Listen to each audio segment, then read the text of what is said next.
Good morning, students. Due to some technical error, we are already late. So, today we will start with the fetal growth restriction. That is IUGR, intrauterine growth retardation.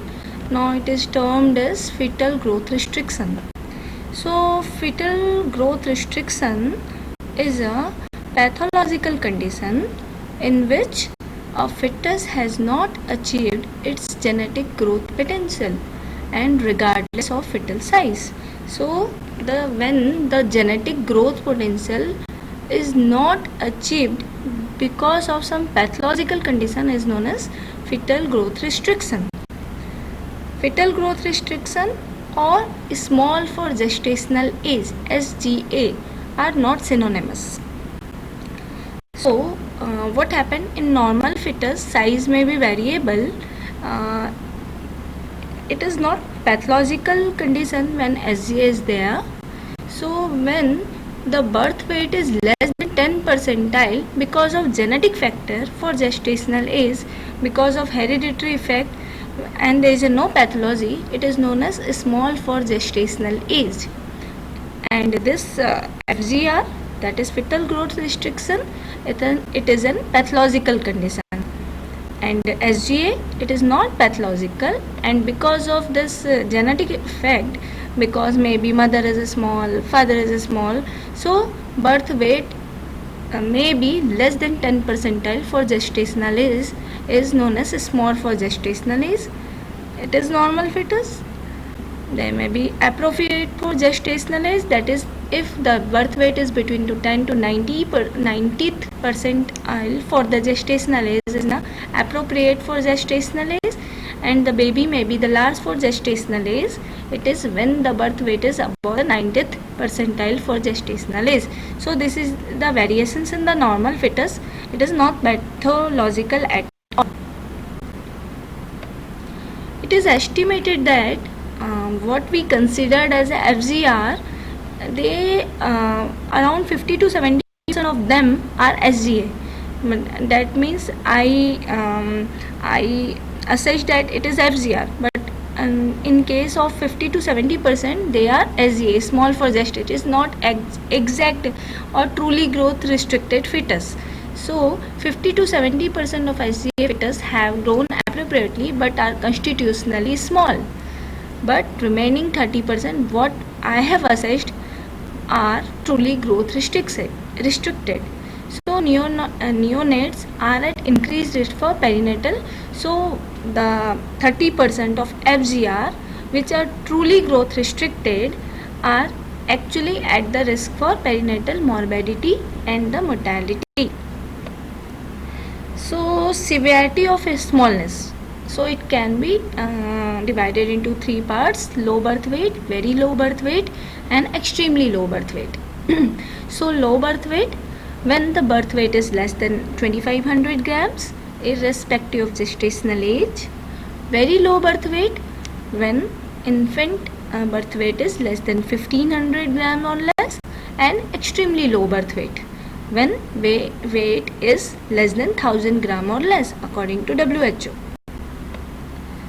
So incidence, when we talk of the FGR, the most common in the most common cause of the smallness, or you can say low birth weight, is the preterm. So in 1/3 of the LBW low birth weight baby cause is dysmaturity, that is prematurity. In developed country, its overall incidence, when we talk of low birth weight baby, its incidence is about 3 to 10%.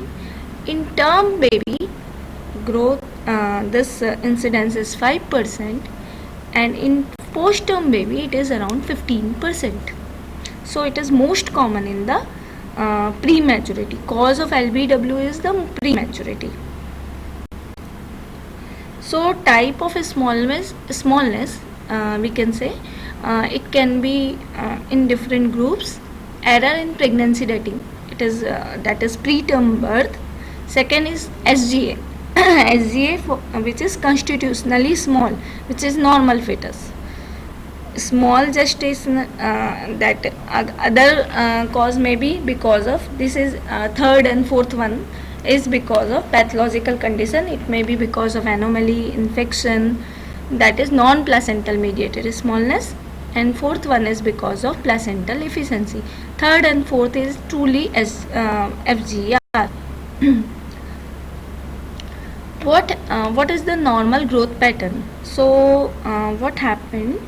Fetal growth depends on two components. One is genetic potential and second is the substrate supply. So genetic potential depends on both parents and mediated through some growth factors such as insulin like growth factor, while substrate supply is depends on the uteroplacental vasculature, depend on the whether the uteroplacental flow is normal or not. So this is derived from placenta, which is depends on the uterine and the placental vascularity.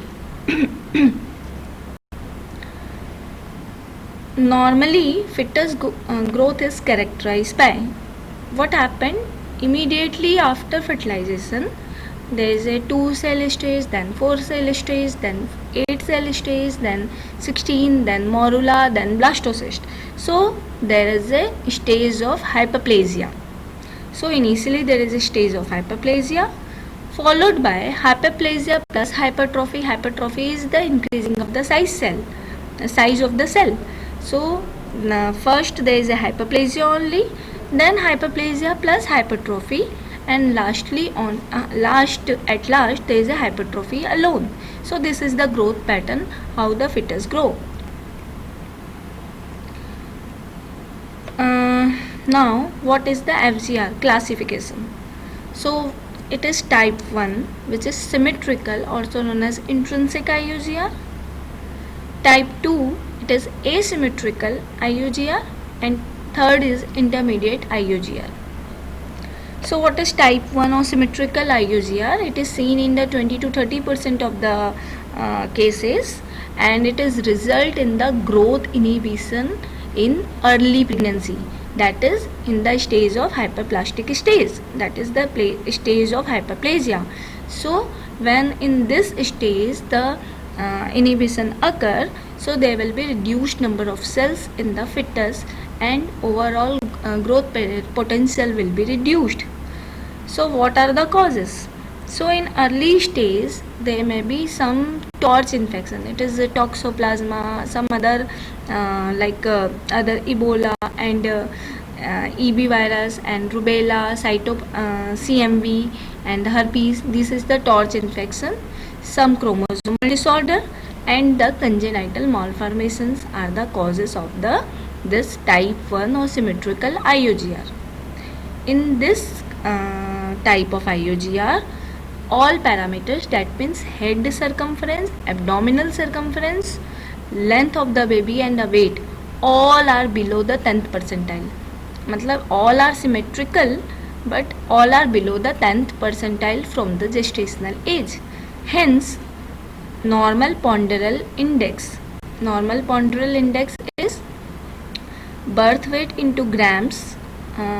Here I have written, I think wrong, birth weight in grams into 100 divided by height in centimeter cube. Fine. So it is here in symmetrical IUGR, ponderal index is normal. All parameters are reduced. What is now type 2 or asymmetrical IUGR? So type 2, it is more common, definitely 70 to 80% of the cases, and here the restriction occurs after 28 weeks of gestation, that is in the third trimester, in the stage of hypertrophy. So cell numbers are normal but cell size is reduced. So this is because of result of restriction of nutrient supply in the utero, that is uteroplacental insufficiency is there. So what are the causes? It may be because of some hypertension, renal diseases or vasculopathies. Because of brain sparing effect. What is brain sparing effect? So normally what happened, when the flows are normal, so then the supply is adequate everywhere in the body. But when the supply is poor, so the this um, in the brain and in the heart, there will be increased flow to support that vital organ. So increased flow to brain and heart at the expense of reduced splenic circulation is known as brain sparing effect. To protect these organs, first we to protect these brain and heart, we there is an increased flow to this organ at the expense of reduced flow to that GI circulation. So here the head growth remain normal when there is a resistance, but the abdominal growth will slows down. So ponderal index is low here. Liver size is also reduced because of the glycogen store. In case of severe placental insufficiency, if placental insufficiency is continuous, then the head growth also reduced. In the latter condition, this type of growth restriction causes the decreased amniotic fluid because the flow will be less. So formation of the liquor will be less, chronic hypoxia, and the fetal death you can see. Third one is the intermediate IUGR. It is seen in the 5 to 10 of it is seen in the 5 to 10% of all growth restricted fetus. It is combination of type 1, that is symmetrical, and type 2. Here the growth restriction occur in the stage when there is a condition, when the intermediate phase, that we can call as when there is a stage of hyperplasia, hypertrophy both. This results in the decrease in the number as well as size. So the causes may be chronic hypertension, lupus nephritis, and the maternal vascular diseases. IUGR may also be classified as, it again a different type of classification. It may be early onset and late onset. Early onset is before 32 weeks. Usually it is of symmetrical IUGR, and late onset it is of uteroplacental asymmetrical IUGR. So early onset is before 32 and late is after 32. So what are the causes? So it may be because of fetal factor, maternal, and the placental factors may be there. Fetal causes, most is the, if it is fetal causes, in the fetal causes there may be chromosomal disorder. It causes early onset of IUGR, that is symmetrical type. Some trisomies 13, 18, 21, autosomal deletion, ring chromosomes, and sex chromosomes, all are responsible for this type of symmetrical IUGR. Congenital infections, it may be crucial as depends on the phase of organogenesis. Viruses, rubella, CMV, varicella, that is torch infection, and HIV.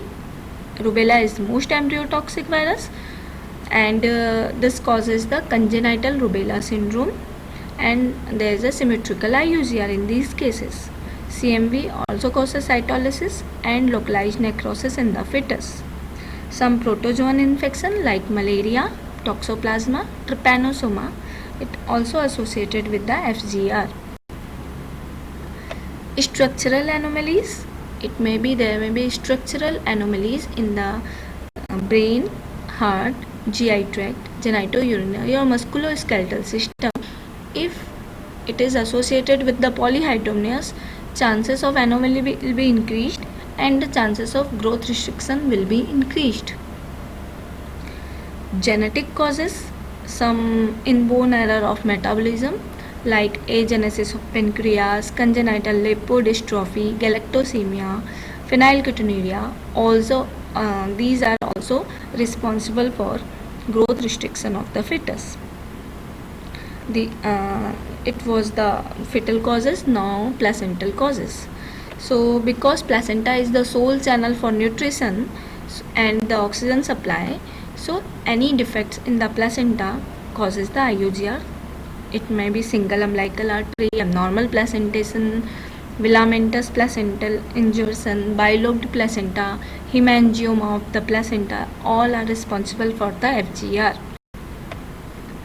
Maternal causes, some characteristics of mother like extreme maternal age, grand multipara, history of IUGR in previous pregnancy, low maternal weight in pregnancy, and some maternal diseases are also responsible which causes the uteroplacental insufficiency like BP, renal disease, autoimmune disease, hyperthyroidism, and the diabetes.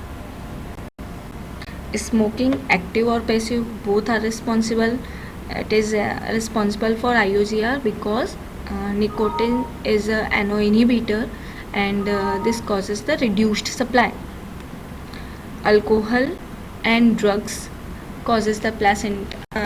Alcohol and drugs also responsible for the this IUGR. It causes the fetal alcohol syndrome. So it acts as a cellular poison, reducing the fetal growth potential. Cocaine and opiates, it is a potent vasoconstrictor responsible for IUGR. Some drugs like warfarin, anticonvulsants, and antineoplastic. Warfarin is responsible for what? So it causes the thrombosis. So there will be reduced supply through the placenta. Anticonvulsant like phenytoin, it causes the fetal hydantoin syndrome, and definitely neoplastic drugs are cytotoxic. So all are responsible for growth restriction. Thrombophilias, it is antiphospholipid antibody syndrome, that is APLA. So in here what happened, there is a increase in thrombosis again, and some thrombophilias like protein C deficiency, protein H deficiency also, these all are responsible for increased thrombosis in the placental circulation. So there will be not proper supply, and this will lead to the IUGR. Nutritional deficiency definitely may be responsible for the FGR. So why we are so worried? Why FGR is important? Because it is because the morbidity and mortality with IUGR is very high. It is 3 to 20 times greater than the normal fetus. So in antepartum period, what may be the complications? You may find the oligohydramnios, and because placental circulation is low, you may find the oligo, and if it is severe enough, you may find stillbirth. So 52% of unexplained in stillbirth, the cause is IUGR. During labor, you may find meconium aspiration, fetal distress, and intrapartum fetal death also. In neonatal period, there is an increased incidence of HIE, that is hypoxic ischemic encephalopathy. Again, because of hypoxia is there, no proper circulation is not there, and persistent fetal circulation insufficiency, difficult in temperature regulation, hypoglycemia because of increased reduced glycogen storage in the liver, and the chronic intrauterine hypoxia leads to polycythemia, necrotizing enterocolitis, and other metabolic abnormalities. In childhood period, infectious diseases, congenital anomalies, you may find incidence of cerebral palsy are more 4 to 6 times higher, and the impairment in the cognitive performance is also present. Long-term complications, you may find even coronary heart diseases, hypertension, type 2 diabetes mellitus, dyslipidemia, and stroke you can see. So these are the complications of this IUGR. So how do you make the diagnosis of IUGR? So for making the diagnosis, you have to take the history, you have to do examination.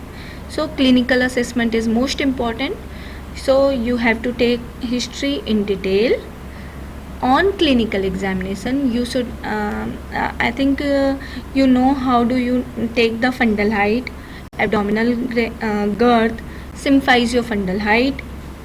So serial measurement of fundal height, abdominal girth and symphysiofundal height should be taken. Normally symphysiofundal height increases by 1 centimeter per week between 14 to 32 weeks, and abdominal girth, it is around 30 inch at the 30 week, and after that it increases 1 inch week per week. So any deviation from this, you may find there is a start of IUGR. If you assess the fundal height, if you find there is a lag in fundal height of 4 weeks, is suggestive of moderate IUGR. If there is a lag more than 6 weeks, it is suggestive of severe IUGR. Definitely you have to go for sonographic evaluation because it is useful tool for diagnosis. It differentiates between symmetrical and the asymmetrical type, and definitely it monitors the fetal condition. So what are the parameters you have to take during the sonographic evaluations are, it is BPD, biparietal diameter. It is in case of IUGR, the biparietal diameter is below 5th percentile,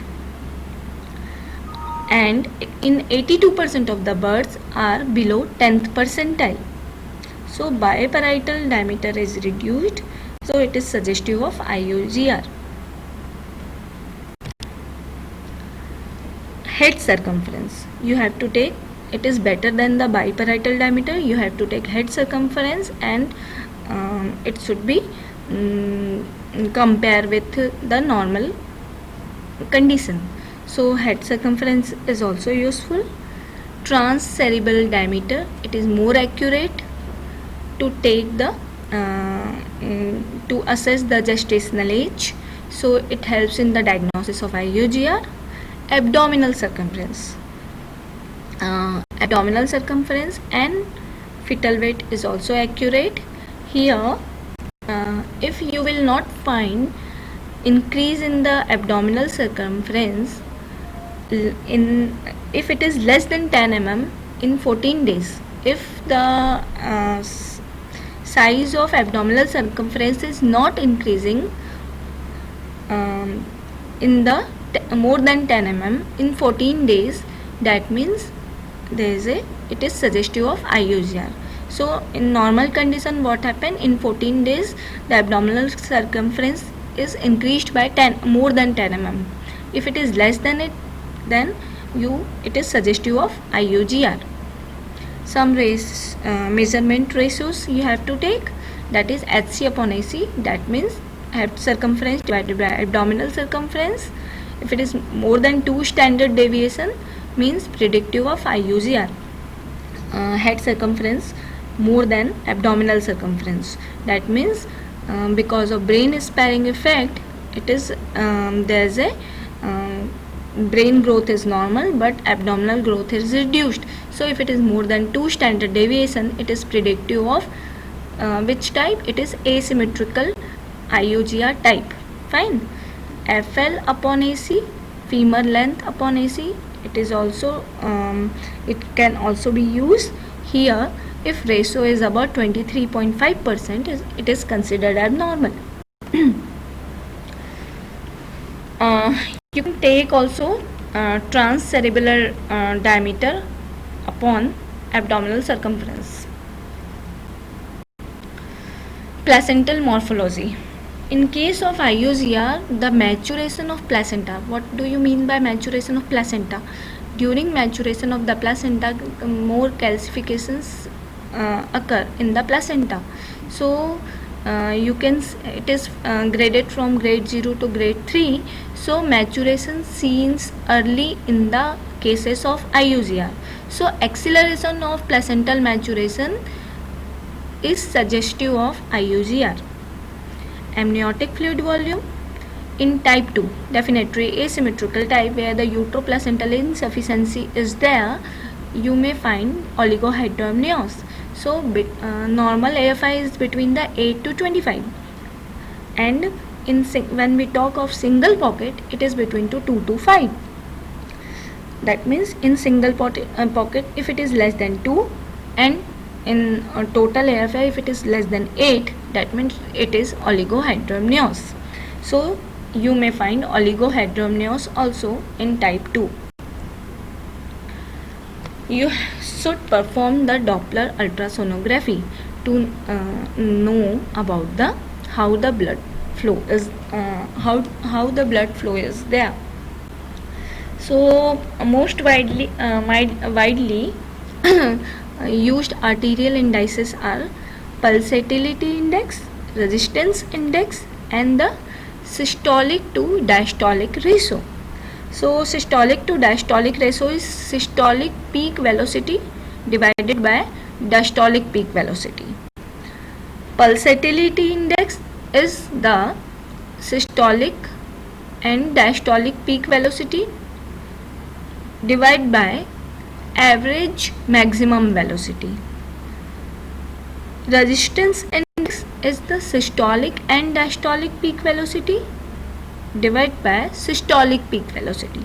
So PI, RI and HD ratio, we have to take these parameters in the Doppler study.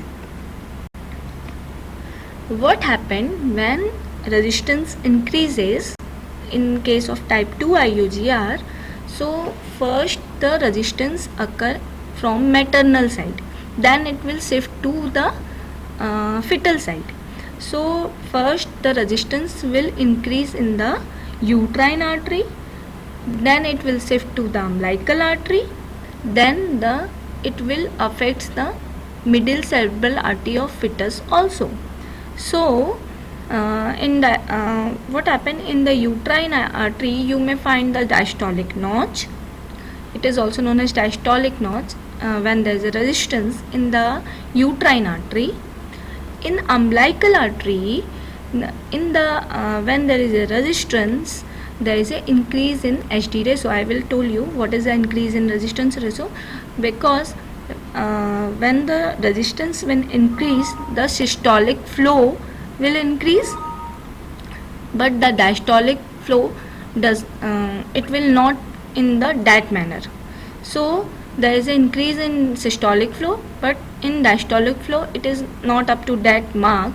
So there is a decrease flow in the diastolic stage. Till some point there will be absent in and diastolic flow when resistance will increase, and later on when it is severe enough, it may cause reversal of end diastolic flow. That means even during diastole, the blood flow may in the reverse manner. That means it is from the fetal side to maternal side also. So it is an emergency. So reversal of end diastolic flow is an emergency. Absent end diastolic, that means there is no flow at all during diastolic phase, is also an warning. And increase umbilical artery resistance, increase resistance HD ratio is so it is important. So in case of absent end diastolic flow, mortality is 9 to 41%, and in case of reversal, which is an emergency, perinatal mortality is 33 to 73% in that condition. Middle cerebral artery. Now resistance occur at uterine artery. Now it comes to the umbilical artery when it is middle cerebral artery. So because of brain sparing effect, when the resistance increases, so what happened, to spare the brain, there is a increased flow during diastolic phase. So here what happened is the decrease in HD ratio. Systolic flow is increased, but diastolic flow is also increased to spare the brain. So it is known as brain sparing effect. So there will be decrease in HT ratio. What happened here is a increase in HT ratio. Here no increase in diastolic flow in the diastolic stage, but here there is a increase flow during diastolic stage, so HT ratio is decreased. So when we take MCA PI upon umbilical artery PI, if it is below 1, that means PI is of this it is below, and PI of MCA is less than PI of umbilical artery, that is cutoff value below 1 to 1.1, it is considered as a brain sparing effect. So you should be take care of your baby. So here you can say in umbilical artery what is the normal flow. So you can say here this peak is the systolic peak and the trough is the diastolic stage. Just wait. Here you can say this is the peak systolic velocity and this is the end diastolic velocity. Fine. So this is the diastolic stage and this is the systolic stage. So peak systolic, it is in the normal umbilical artery. You can see flow is there. It is peak during peak systolic stage and during the end diastolic stage you can see flow is there. In abnormal flow, what happened? That means in umbilical artery I told you HT ratio is increased. So systolic flow is increased but diastolic flow is not increasing. So HT ratio is increased. Fine. So here the diastolic flow is decreased, you can see. So this represents the high resistance index. When the severe it is in severe form, there may be, you can see absent diastolic flow. There is a no flow at all during diastolic stage. So it is an warning. And even you may find reversal. You can see it is in the opposite direction of baseline. So reversal flow of the during the diastole. So reversal flow of umbilical artery, it is an emergency, you have to go for CS. Fine. Now MCA. In case of MCA, what happened? This is the peak systolic velocity and diastolic velocity. It is normal during the normal flow condition in normal fetus. What happened during when the resistance is increased, there is an increase in systolic velocity and increase in diastolic velocity as well as to protect the brain. So there is an increase in HD ratio, I told you. So abnormal flow velocity waveform in the medial cerebral artery, the diastolic flow is increased for the brain sparing effect. Fine. Now the ductus venosus. Ductus venosus is perinatal mortality. Here the perinatal mortality, if you is more. Here the if you have seen the changes in the ductus venosus Doppler, that means the chances of morbidity is very high. It is 63 to 100%. If there is absent or reversal in the ductus venosus, that means your baby is already in CCF condition. So before that you have to take the action. So ductus venosus Doppler is the an emergency and you have to perform or you have to take out your baby before it happens. So what are our management plans? So what are our principles? One is the identify the cause of growth restriction, whether it is PIH or some infection or some smoking, anything. Treat the cause if you found, definitely, and what are the general managements. So definitely you have to take history in detail, clinical examination, told you definitely, height, weight, BP, symphysiofundal height, abdominal, everything you have to take. Laboratory investigation, according to assessment you have to go for laboratory investigations also.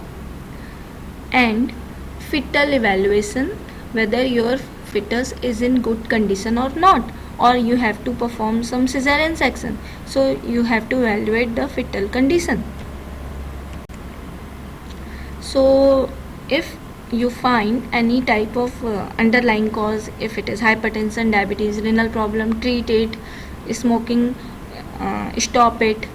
And definitely in case of underweight women you have to do supplementation, protein and energy supplementation.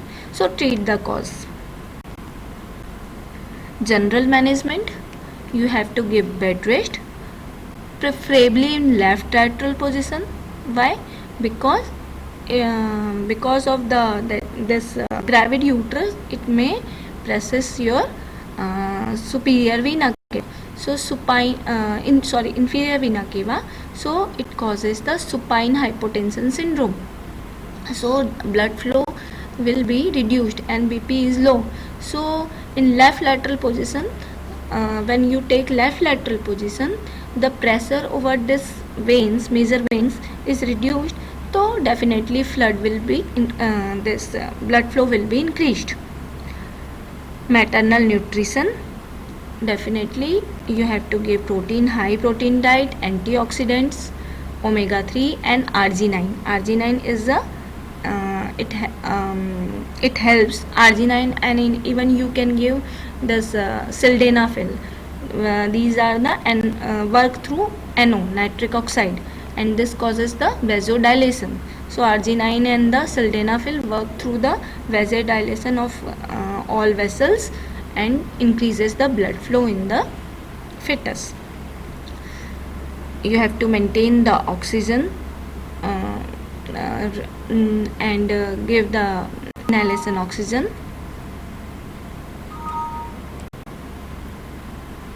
Aspirin and the beta mimetics.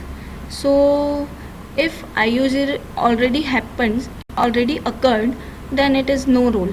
But if you have find your patient had history of IUGR, you can give from start.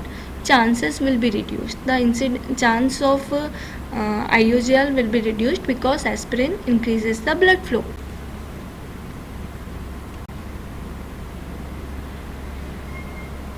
Delivery. So for delivery you have to take proper decision whether we have to go for this delivery or whether we have to continue, depending on the condition of the fetus. So it is very difficult to take the decision. Is there any hypoxia? Is there any chances of demise? So there is a delicately balanced decision need to be delicately balanced between risk and between the risk of prematurity. Fine. So when to operate or when to go for vaginal delivery depends on many things.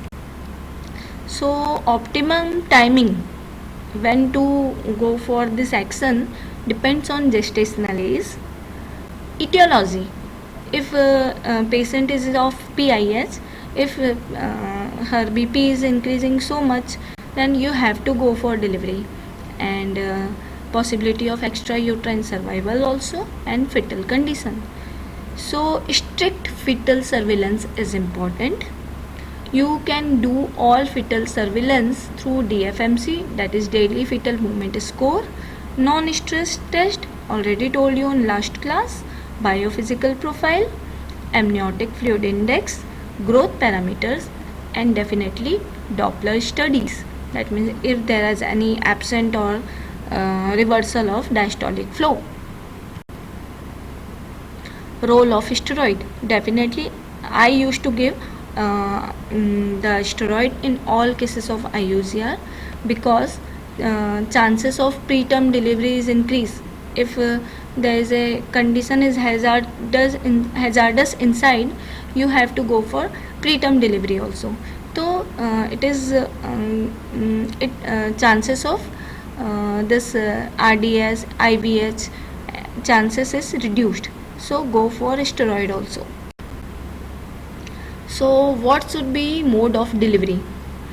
Mode of delivery should be it should be done in the equipped center with intrapartum continuous fetal monitoring, fetal blood sampling, and expert neonatal care.